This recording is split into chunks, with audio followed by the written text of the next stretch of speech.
Good afternoon, everybody, and thank you so much for joining us on this Survey and Spatial webinar this afternoon. This is Module 1 of Mastering High Performance, and it is being presented by Terry McCloy. Terry is an internationally recognised leadership and change expert and one of the most highly acclaimed leadership facilitators globally. He has led leadership forums and retreats all over the world and is recognised for his understanding of leadership in challenging times. Terry has also successfully led over 15 major organisational change initiatives and has done this through a focus on people and outcomes. As a result of this experience, Terry has distilled his leadership and change expertise into the highly acclaimed Leadership Essentials program. Terry founded FuturePath International over 30 years ago, and today they are the leading providers of leadership development, coaching and change management within New Zealand and APAC. The FuturePath National Coaching Centre is the largest in New Zealand with over 15 coaches who work both nationally and globally. FuturePath's promise is simply the best and nothing less. Terry has also been internationally recognised on a number of occasions and was awarded the CPI International Leadership Excellence Award for his contribution to change and transformation internationally. Now, for those of you online, just a reminder, please, if you have any questions at all throughout Terry's presentation, please pop them into the Q&A box and Terry will answer those for you. So I'll now hand you over to our presenter for today. Oh, great. Thank you, Jenny. So welcome, everybody. Jenny's got me blushing with that sort of introduction. So I think, we're talking about mastering high performance. And one of the important things is we're going to go through and understand some of the secrets of success and some of the things that create high performance. And I've done a lot of work with teams and I've done a lot of work with organizations about what creates high performance. So today we're going to look at Module 1, which is around reframing thinking, being a manager, a leader, and a coach, being a performance model or looking at the performance model. This is the real secret to success, and looking at deliberative practice. So many of you probably have been in high performance environments and high performance teams, and you've got a fairly good understanding of what performance is. And I mean, what is really, really interesting to me is that you look at, say, teams like the mighty All Blacks, who are a high performance team, and you look at them and you go, wow, all these things make sense. And yet when people take it and translate some of that thinking that they really admire in their favorite sports teams, when they translate it into their own life or they translate it into their organization, they don't translate it in the same way. And one of the reasons we're going to be talking about later today is deliberative practice, and it's around that word practice. I love the story I read about a year ago of Long Long or Lang Lang, I can't remember exactly how you pronounce his name, Chinese pianist, probably the greatest pianist in the world. He started playing the piano at 3 years of age. Now, I'm not suggesting everybody starts doing whatever they're doing at 3 years of age, but 3 years of age, he started playing the piano. Today, he's in his, I think, his early 40s. Guess how many hours a day Long Long practices? He practices somewhere between 6 and 7 hours a day. Guess how many days a week he practices? 7 days a week. And he practices 365 days a year. So think about this, Long Long is practicing, so he understands, he knows, it becomes automatic to him what he does. Now, none of us are going to probably be that dedicated. I know I'm not that dedicated to do that, but that's an extreme case of really, really great practice giving us great performance. And enables him to remember like an hour or 2 hours of music that he can play without using music. And one of my heroes was a conductor. And this conductor, he was really, really famous because he was fanatical, again, a bit like Long Long. He was really fanatical in the rehearsals about getting every note correct. Every note correct. played in the way he wanted it. And yet when people went out on stage to play, he said, play from your heart, because people knew it. They had it embedded in themselves. And orchestras used to queue up to get him to conduct them. Because one of the things that they found that when he did conduct them, and by making them practice and focus on getting those notes correct, what it did was it made them better. So what are the secrets to doing this? What are the secrets? There's some universal secrets to doing this. So one of the first ones we will look at is in your workbooks, which you were emailed out this morning. So all of you should have a workbook. If you haven't, contact Jenny, because it must have been a hiccup. It might have gone to spam, or could have gone anywhere, but you'll have a workbook. Your workbook is interactive. You can type in that workbook. And I would suggest that after these sessions, you go and spend some time thinking about what we've talked about, and then go and work with the workbook, jotting your thoughts down. Now, one of the questions is, are we using PowerPoint slides today? The answer is no. I don't like PowerPoint. And the reason I don't like PowerPoint is it stops people thinking for themselves. Thinking is where we do our learning. When we do our learning, we change how we think about things. And not only that, that is the way in which we get better at what we do. Now, if you have no desire to be better at what you do in any part of your life, then probably the 6 modules we've got for mastering high performance is not going to be of interest to you. But if you are, and this enables you to live your best life, the life you choose, not what I think, it enables you to live your best life. I can promise you one thing. I can promise that the world around you will shift, opportunities will increase, and you will sit back and look and go, wow, I am actually living my best life. So I was asked the other day, do I regret anything? And I go, no, I have nothing in my life that I regret. And I'm fortunate and blessed that I'm living my best life. And yet, when you boil it down, some of the choices I have made in my life have been tough ones. But I've made them because that is what I want to do with my life. It's again building and understanding what performance means in terms of you. So let's start by, we're going to refer to the page numbers, and then we're not going to talk in detail about the page information. You can take that away and read it in your own time. We're going to talk about the concepts behind what we have on the page. So on page 5, we have reframing thinking. So why is reframing thinking so important? I'll tell you why. It is going to be the biggest skill you can develop for the next 20 years. There are 2 things you need to be really, really good at to survive in the world that we're entering into. 1 is reframing, 2 is being adaptable.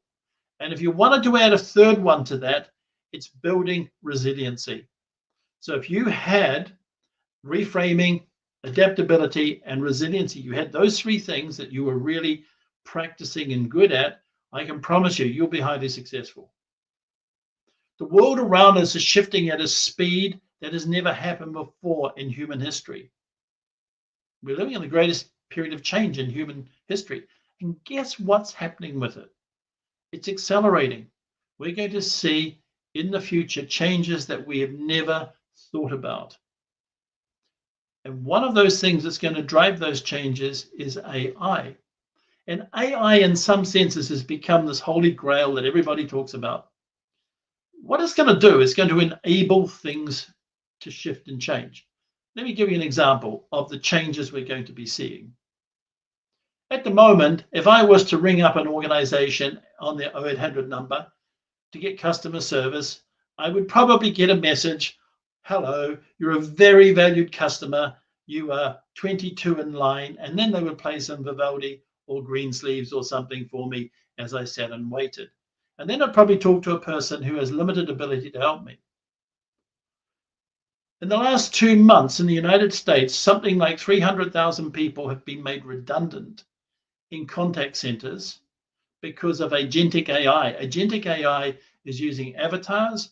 It's able to answer questions for you very simply, very quickly, and very effectively.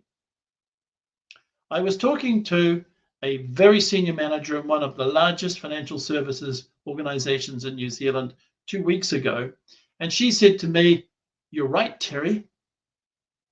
I was in Sydney last week and we had this presentation to us, and this person was on screen talking, and she said it was 10 minutes before I realized that the person on screen talking was an avatar using agentic AI." So think about this. If you have a child that's 2 or 3 years of age at the moment, they're going to one day sit there and go, "Why would you sit on a phone listening to some piped music for 5 or 10 minutes to talk to customer contact?" Because they will be used to having that done immediately. So those are some of the shifts. The other shifts we're going to be seeing is in medicine, in the way organizations work. We've already gone through this hybrid working. So our political, our social, our economic systems are all beginning to change. Why is that important in mastering high performance?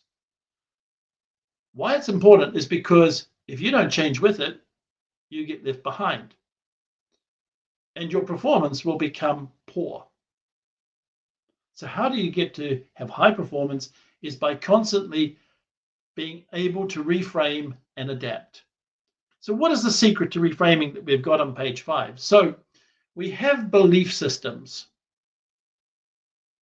Our belief systems are typically formed in our childhood.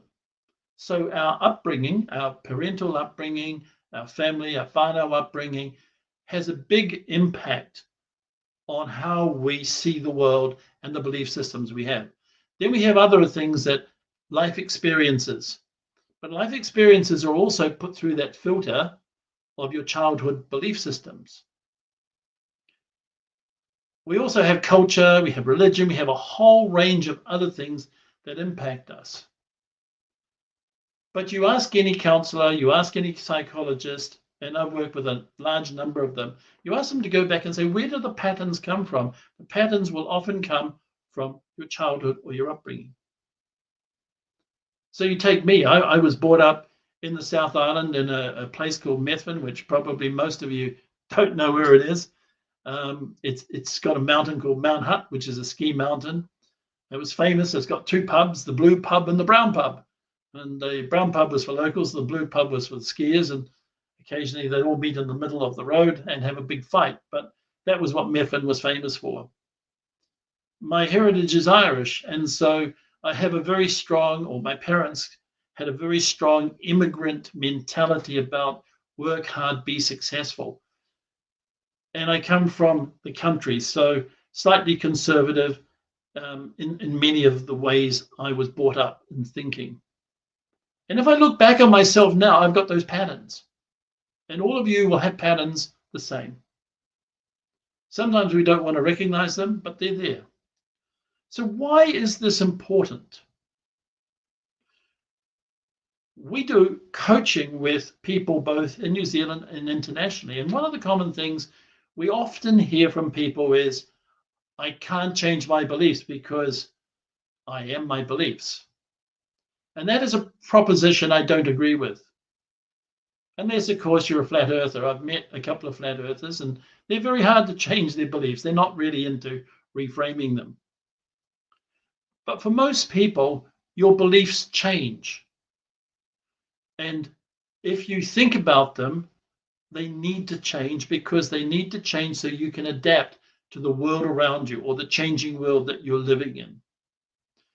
The thing that probably won't change and probably shouldn't change is your values. Your values are who you are. They're what you've been brought up with. They're the things that they really are core parts of who you are.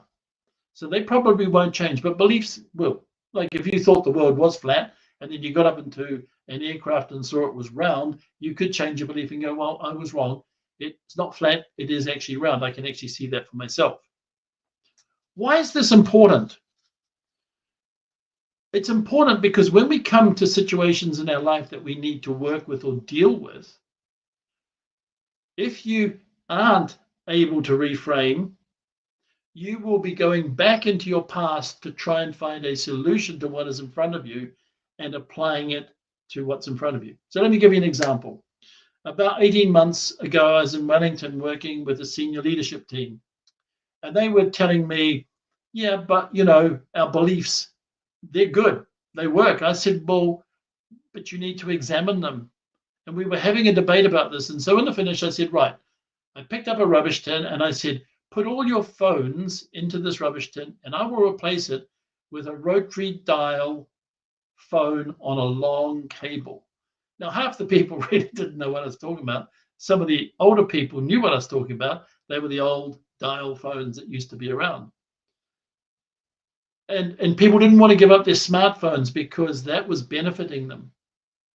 And what I was saying to them was that's the kind of shift that we have had, is that you wouldn't want to go back to a rotary dial phone when you can use a smartphone.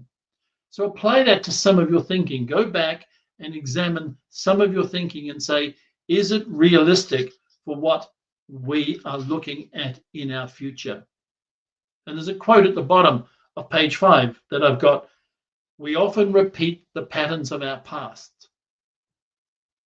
We often repeat the patterns of our past. So the big question is why? Why do we do that? Well, we can jump over to page 7 and then we're going to come back to page 6. So the why that we do that is that we have two parts of our brain which we use, the limbic system and the neocortex, the limbic system and neocortex.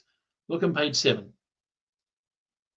So what are the two differences? Well, the limbic system deals with facts, figures, information, and data. So it's quite clinical in many ways about how it handles stuff. Your limbic system, on the other hand, deals with emotions, feelings. It thinks in pictures. And it is our old brain. It's our flight and flight thing. So if somebody walked down a pathway 5,000 years ago and said, hey, Terry, there's a saber-toothed tiger coming down the track, Terry wouldn't use his limbic system and go, that's interesting. Is that the saber-toothed tiger with the curly tail or the one with the funny ear? You probably would go straight into your limbic system and you would go, I could be lunch, so I need to run. You wouldn't be using the neocortex, which is rational, logical thinking.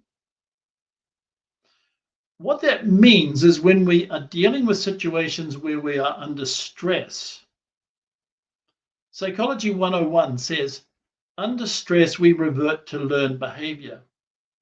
Under stress, we revert to learned behavior. And if our learned behavior is our belief systems, we could be reverting to beliefs or learnings that we had 10, 20, 15 years ago. And so the question you've got to ask yourself is, do they serve me today?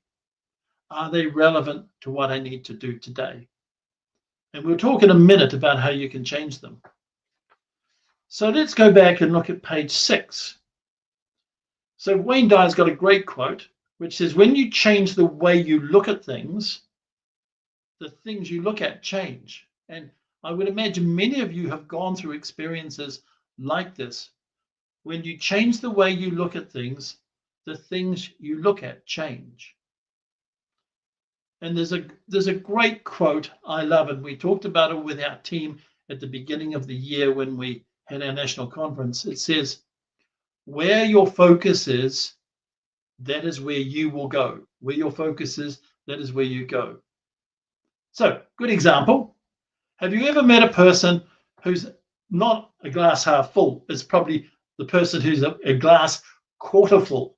So if you've ever met a person with a glass quarter full, the whole world will be like that for them. And they will find things in the world around them that will reinforce that. Now, I was talking recently to a client about resiliency, and they said, well, what is your core resiliency practice? And I said, well, ever since I was knee-high to a grasshopper, I have focused on where does the opportunity sit in any given situation. Where does the opportunity sit? And once you start focusing like that, you start finding things within situations that are good, bad, and indifferent. You start finding things that can work for you. So just before we came on today, I was talking to Jenny and saying I was in Sydney last week. And one of my favorite restaurants in Sydney is Cafe Sydney. And I've been going to that restaurant for 25 years. Every time I go to Sydney, I go to Cafe Sydney. And I went there last Friday, and it was not a great meal. It wasn't great service. There was a whole lot of things that just didn't click. And I made the decision that's the last time I'm going to Cafe Sydney after 25 years. And a friend of mine said to me, does it upset you? I said, no, it doesn't, because I look, where is the opportunity? The opportunity is I'm going to find somewhere that's better. And I did while I was over there. I found a restaurant, Felix, which was like 5 times better. It was just amazing. Yet I know people, I've got friends or colleagues who would go, well, that's really sad after 25 years, and they would feel depressed about that. I actually celebrate the fact that I have been able to reframe my thinking around that and find something that works better. So what we're going to be talking about here around performance, in essence, high performance is how you think about it. High performance is how you think about it. So how do you think about it? I love the 3 R's that we've got on page 6. Recognize what I do, review it, look at your observed behavior, and reframe it, change it. And in that process, you're asking yourself the question, is what I'm doing working? Is what I'm doing giving me the best outcome? Is what I'm doing need to be changed? Because if it doesn't, guess what you need to do? You need to look at reframing it. So here we come to the essence of high performance. I was running a career success seminar last week.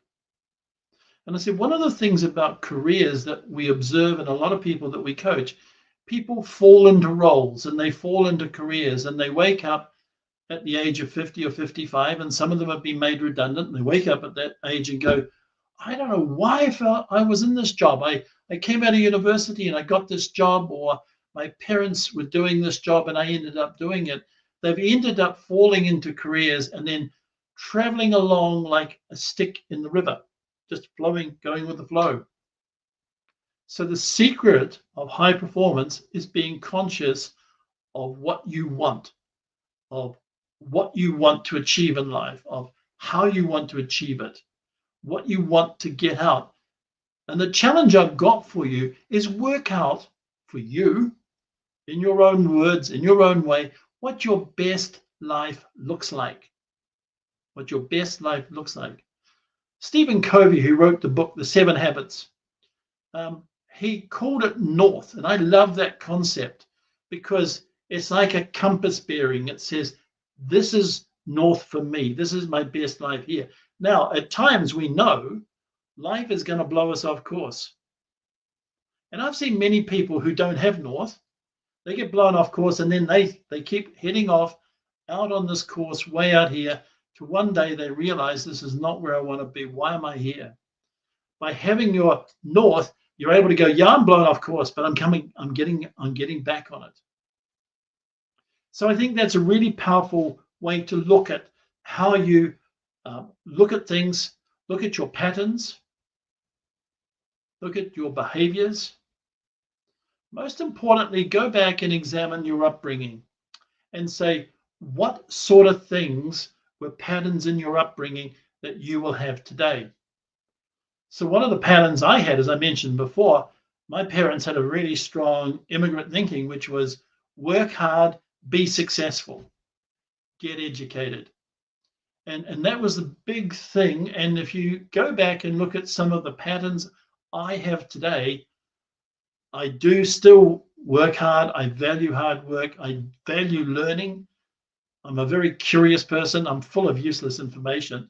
So if you ever want a trivia quiz, You need somebody to help you.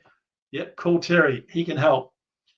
And part of it is around being success. The thing I've learned over the years is to reframe what success looks like for me. It's not just about money or it's about jobs or things like that. It's other things. So look at those patterns, recognize them, and be able to leverage them. We've got on page 6, the 30-day challenge, because you might be going, well, I've got a pattern in my life I don't like. I want to change it. The 30-day challenge is very powerful. And if you want to, try it. So what you do is you work out what you want to change, and you work out the why, and you write them both down. What I want to change. Let's take something really, really simple and probably horrible and horrifying for many of you. I want to stop eating ice cream. Let's imagine. And you write down, because it'll help me lose weight. So on day 1, you check before you go to sleep at night, did I eat ice cream today? The answer is no. Tick. Every single night, you ask yourself the question, did I eat ice cream today? And if the answer is no, tick, another day done. But if one day you thought, no, but I did lick my child's spoon, the answer is, I did eat it, and you go back to 0. And you have to have 30 unbroken days. Now, trust me, if you're on your 4th or 5th iteration and you reach 20 days, you will be obsessed with not doing what it is you're trying to change. And the reality is when you reach 30 days, you will have a different habit. And I was coaching a while back a person who was looking at trust-based relationships, and their whole upbringing, their whole background, the whole of their belief system was all very, very, it was dysfunctional. And they didn't understand trust. And we spoke a lot about trust. And so one of the things I got her to work on was about trust-based relationships. And so she was working on this. She got to her 7th time on 20 days, her 7th time on 20 days. And I said to her, how are you going with this? And she goes, I'm struggling. I'm on my 7th time on 20 days. But she said, you know what? I can now see what a trust-based relationship looks like. And she said, Terry, I am going to have it. And I thought that was a really, really powerful statement around reframing, because by using the 30-day tool, she was changing her habit. But in the changing of her habit, she actually saw something that was of intrinsic value to her. So if we look at the bottom of page 7, we've got our greatest tool is to choose one thought over the other, by William James. And I think what we're talking about here today in creating high performance is around how you think about things. There's one other element that you've got to include when you think about it. You need to own it. You need to own it. And one of the things I think we have a bit of an issue with in New Zealand at times is that we go, somebody else should do it for us. You know, the government should do it or the council should do it.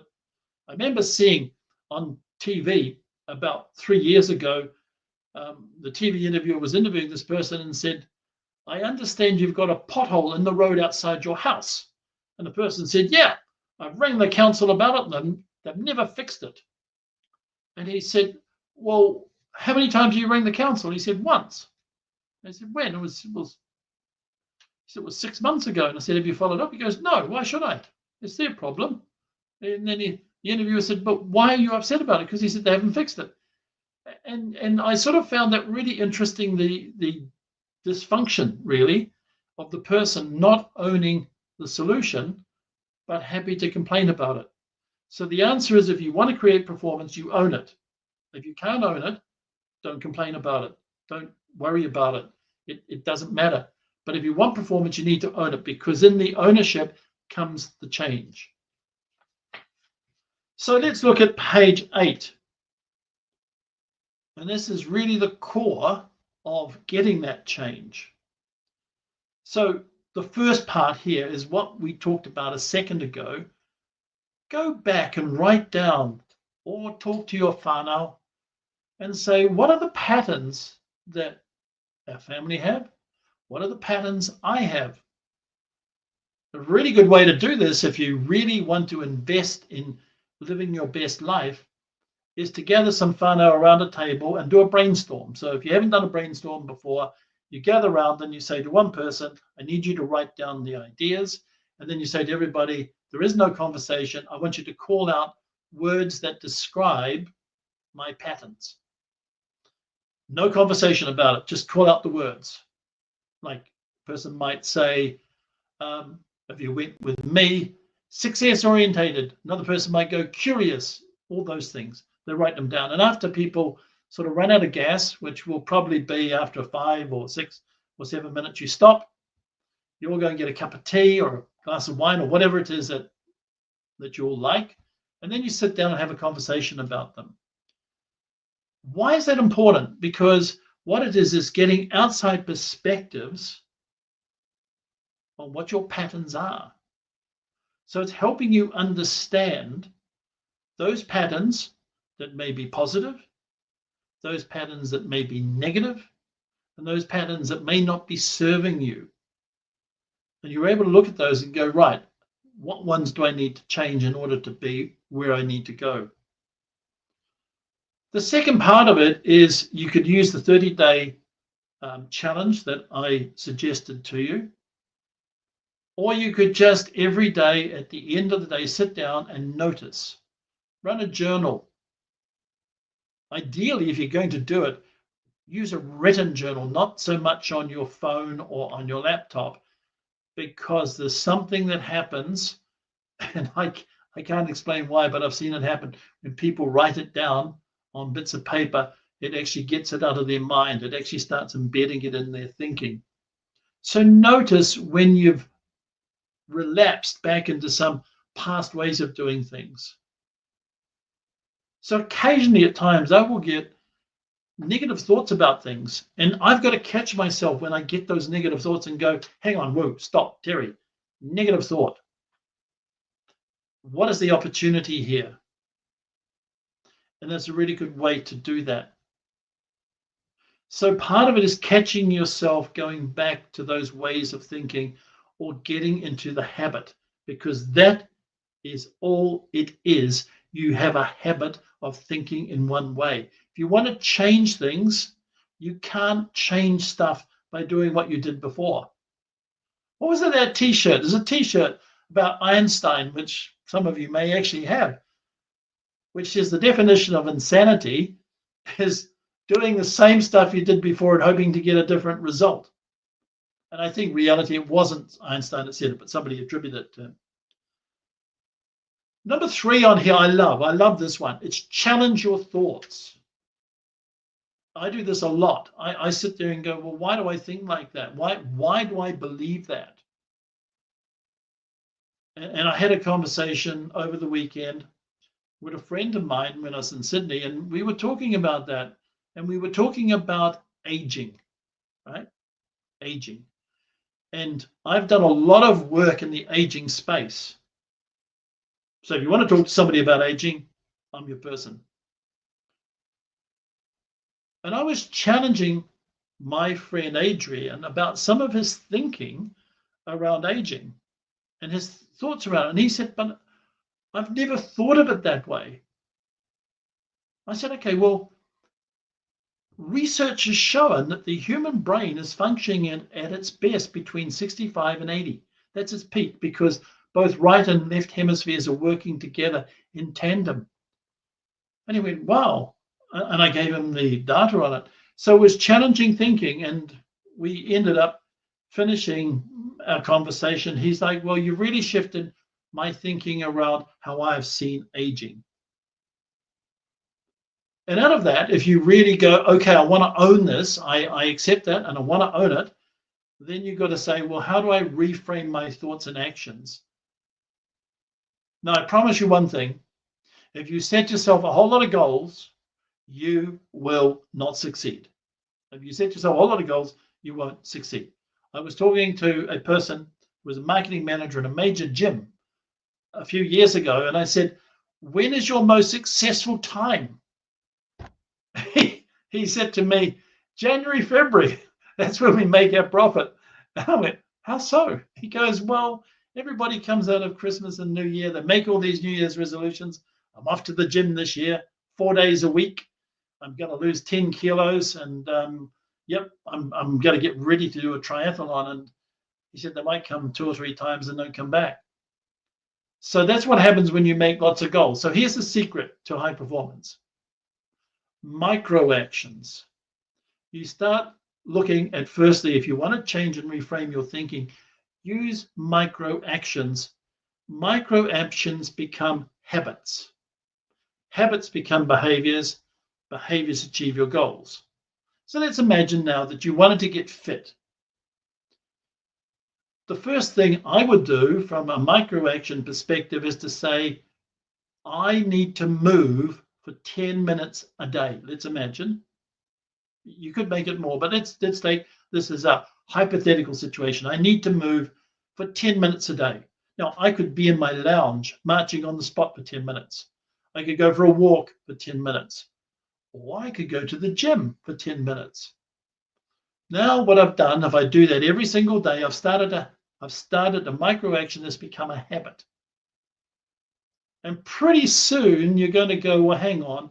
If I'm doing 10 minutes of walking on the spot of my lounge, I can go for a walk, but the walk's going to be half an hour. That's great. I'll go and do the walk. And all of a sudden, you've created behaviors around starting to build fitness, which then starts working towards your fitness goal. But if you don't have that kind of process in place, which is a high performance or a deliberative practice tool, you will probably struggle to get to your goal of going to the gym 4 days a week, because one morning you wake up and it's 3 degrees and it's pouring with rain and you think, ooh, bed's nice and warm. I'll go tomorrow. And then tomorrow becomes the next day and becomes the next day. So reframing is a practice, and it's something you need to apply to. And then keep practicing it. So we got a wonderful quote by Viktor Frankl at the bottom. And some of you may have read the book by Viktor Frankl. Viktor Frankl was a Viennese psychiatrist. He lived in Austria, in Vienna, before the Second World War. And during the Second World War, he was Jewish. He was put into a concentration camp. And he was one of the few people who actually survived the concentration camp. And when he was asked, and when he wrote the book, he was asked, what enabled you to survive the horrors of what you went through? He said, every morning I would wake up, and he said I would plan a presentation, a talk I was going to make when I got out of the concentration camp after the war. And he said, I got to a point where I had so many presentations to make, I couldn't die. I had to survive. And he did. Now, he said there, the quote I like, which is, between stimulus and response, there is a space. Between stimulus and your response is a space. And we'll talk about this later in a high performance model. And in that space lies our power to choose what our response will be. And in our response lies our growth and freedom. So between stimulus and response, there is a space, and we have a choice in that space of what we do with it. So we'll come back to that a little bit later when we talk about our high performance model, because that is the basis of the high performance model we'll revisit before we finish today. The next thing I want to look at in terms of building high performance is, how do you build it as a manager, a leader, or a coach? How do you build it with your teams? So, some of the things that are really important, I think, is understanding the difference between leadership, management, and coaching. So, a leader, and this is in my definition, is a person who creates a picture of success. This person is talking to your limbic brain, not your neocortex. A lot of leaders I see today talk to your neocortex. They send an email by saying, This is what we are going to do. Isn't it marvelous? And here's the facts and figures to support it. And people read it and go, oh, yeah. But it doesn't create a picture. Imagine Martin Luther King at the Washington Memorial stood up and said, well, I have a really interesting plan for the next 2.5, more maybe 3 years that has got 10 points to it. Nobody would remember that speech. And that was the I Have a Dream speech. He appealed with I Have a Dream. He appealed to the limbic brains of the 350,000 people that were there that day, which has now resonated right through the whole world. So it's about creating a picture of success, a vision, or a way to what success looks like. It's about communicating that in a limbic sense, not in a neocortex sense. And it's about then mobilizing talent and people around and leveraging that talent to help achieve it. And when you look at real leaders, you take Nelson Mandela. He was locked up for 26 years on Robben Island. And he comes out and he actually had no animosity towards people that had locked him up. And I was talking to a client of mine a couple of years ago, and he was telling me he was lucky when Mandela came to New Zealand. He traveled with Mandela for about 3 or 4 days. And he said, amazing man. He said he drove a security team crazy because he said he'd go to his hotel room at about 9 or 9:30. And he said he'd come out and he'd just wander around the hotel talking to people. So that's a leader. Now, a manager deals with that more neocortex, the facts and figures. So here's our KPIs. This is what we need to achieve. These are the systems we need to implement. These are the ways we need to do it. And that's essential too. But it's not leadership. It's management. It's about controlling. It's about linearity. It's about facts and figures.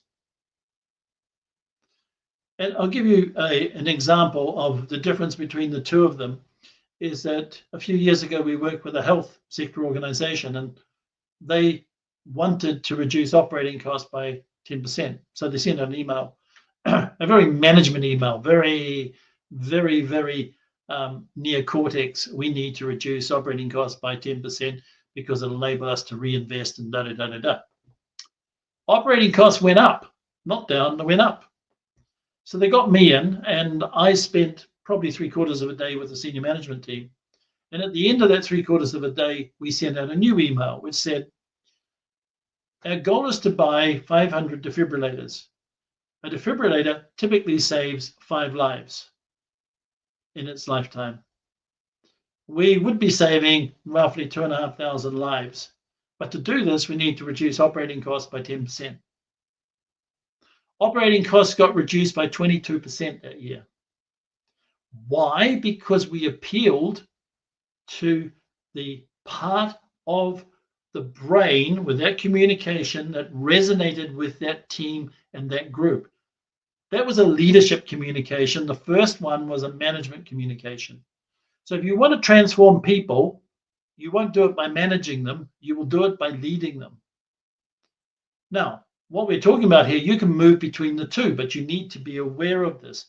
And that's why we talked about reframing first, because if you're not aware of how you work, if you're not aware of how you communicate, you're not aware of your impact or your actions, you're going to really struggle to move between being a leader and a manager. Now, there's a third element to this, third leg to the stool, so to speak, is being a coach. And a coach, I think, is a person who leverages talent and capability. A coach is a person who enables people to go on voyages of discovery themselves. They learn about things. They learn how to do things differently. The coach, firstly, must be trusted. And secondly, must be able to ask the questions that help getting the transformation. So many years ago, I had a mentor called Jerry Kaber. And Jerry, very wise man, whom I called the Waltz King. He said to me one day, why do you call me the Waltz King? I said, every time you ask me a question, the dance changes. And I said, oh, I hate you asking me questions. But I didn't, because it was good because it forced me to go back and challenge some of my thinking, challenge some of the ways I did things. And I called him the Waltz King. He changed the way I danced. So looking at your coaching mindset, page 10, coaching is not about asking questions, but it's about truly believing in somebody else. And I don't believe you can be a great coach unless you truly believe in the person, because what will happen is people are really good at spotting fake. People are good at that. And that's why to be a leader, you need to be authentic. And that's why as a coach, you need to be trusted. So go down on page 10 and look at some of the key things that are really important as a coach. Is take inventory of your personal biases. Look at how you give advice, because often people go, yes, the person goes, I have this issue, and the person goes, bang, there's a solution, because they know the solution, so why wait? So tame the advice monster, remain curious, and give and receive feedback. And most importantly, ask people if they would like to get insights or they would like assistance or help. And sometimes it's about being that mirror you can hold up to people and go, this is what I see in you. And I had this recently with a person I was working with, and they were telling me, I hate my job. I hate the organization I work in. I hate the industry that I'm working in. And my life really sucks. Really, that's what they said. And so we had a conversation around it. And I said, this is the kind of person I see you being. This is what I see in you. And they went, really? Because what I saw was somebody quite remarkable who was just in the wrong place doing the wrong things because they hadn't done some of the reframing we've talked about earlier. They hadn't owned their life. They just drifted along. And that person today, and that's 6 months later, is in a new job. We caught up the other day for a meeting, and she said, I'm the happiest I've ever been in my life. And she said, you did not tell me what to do. She said, what you did was you held up a mirror and you walked beside me. And I think in essence, that was a really great compliment, because I think that's the essence of coaching, recognizing when you need to intervene and when you don't. So work it out in your own way, what makes you good as a coach. On page 11, we've got the setting up the coaching relationship. If you're going to work with somebody, like I did with this person I talked about a moment ago, we caught up and we talked probably every week to 10 days. We set times. We agreed on things we would focus on in the next conversation. We agreed on things that would be work-ons. And we also agreed to discuss things that were challenging, but where the growth sat. And she had to give me permission to talk about that, because if I didn't have the permission, then it was going to be very difficult to make it safe. So it's having that authentic communication up front about what it is that needs to be addressed and how you will safely address it in a position that enables them to grow. And that is why when she said that to me, she said, you walk beside me. And I thought it was a really nice way to describe it. And then the ultimate kind of coach, I think that's a really good way to be a coach, is page 12, the connector coach. Now, you can't be a connector coach unless you're comfortable with who you are. So a lot of coaches I've seen, they want to be the experts, but a connector coach realizes they can't be an expert in everything. Like if somebody needed to understand how to split the atom, well, I'm not the person to talk to. I don't know anything about it. If you said to me, how do I fix a tap? Hypothetically, I wouldn't be the person to coach you on how to fix a tap. I know nothing about it. In fact, I'm probably the person who causes the problem with the tap. So a connector coach is able to go, Terry, you need to talk to this person and be quite comfortable about it, but be there to support them. So it's about being able to give feedback, connect them to the right people, setting expectations, and being very comfortable that they can learn from somebody else. And they might come back to you and go, gosh, that was a great session with so-and-so. I learned so much. And you can't sit there and go, well, I could have told you that. You've got to go, I'm happy for you, and have a conversation about what they have learned, how they will apply it, and what they will do with it. That is the essence of connector coaching. Connector coaching, I think, is really, really powerful. But to do that, you actually have to have worked on yourself and be very comfortable with who you are and not insecure. So let's come back to our good friend Viktor Frankl. We talked about between stimulus and response sits a gap. And that brings us to page 13. There's a quote there from myself: when we challenge and change our response, we change the outcome. Changing the outcome creates a new habit. The quality of the change is the level of performance that we can expect. So if you don't really want to make big changes, you're not going to get big changes in performance, typically. There's obviously cases where it does happen. But if you really want to transform it, you need to think differently. I love the quote from Ted Henry. Now, for those of you who are not All Blacks fans, Ted Henry was the coach of the All Blacks a number of years ago. He bridged between the amateur and the semi-professional era, and the All Blacks were not great. And he came in and he made two famous statements. One was about the kind of people who play for the All Blacks, but the second statement, which is not so well remembered, he said, we will play the game 25% faster and technically perfect. 25% faster and technically perfect. And when you think about that, you go, well, what makes that possible? And there was one word about that, that was trust, which is why he wanted certain people playing for the All Blacks. And I saw that. He transformed the All Blacks because he used this model that we've got in front of us on page 13. The event. Yeah, the event is you're playing a game of rugby. If you do reactions, you're not actually thinking about what happens. You are responding, going back into your past belief systems.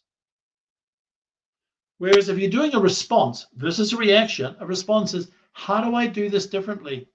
So how do I play the game 25% faster and technically perfect? The only way that you can realistically do that is to build trust so that you know what that person will do and you know what that person will do and you implicitly trust them, because then you're not worried about the periphery stuff. You're just worried about what is in front of you, changing the response. And that will give you the different outcome. That gave him the outcome of which he won the World Cup.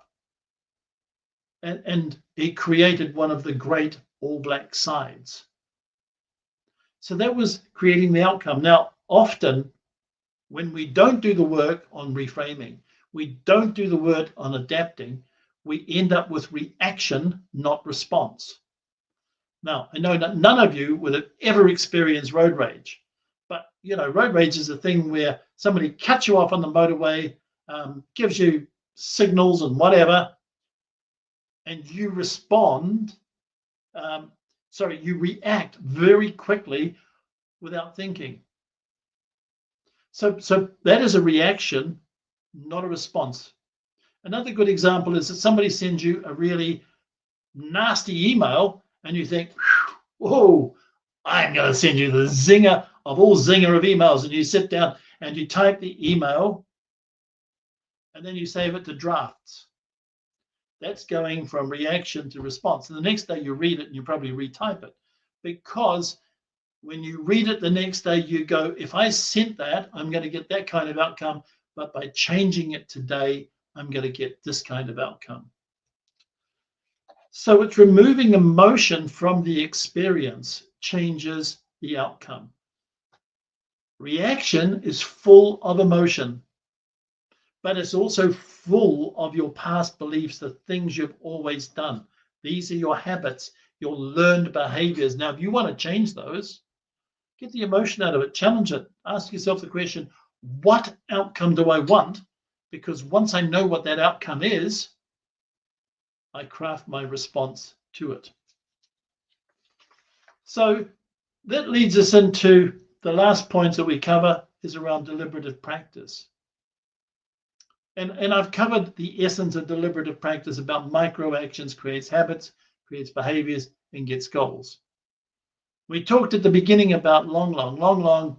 He sits down and he will play bars of music.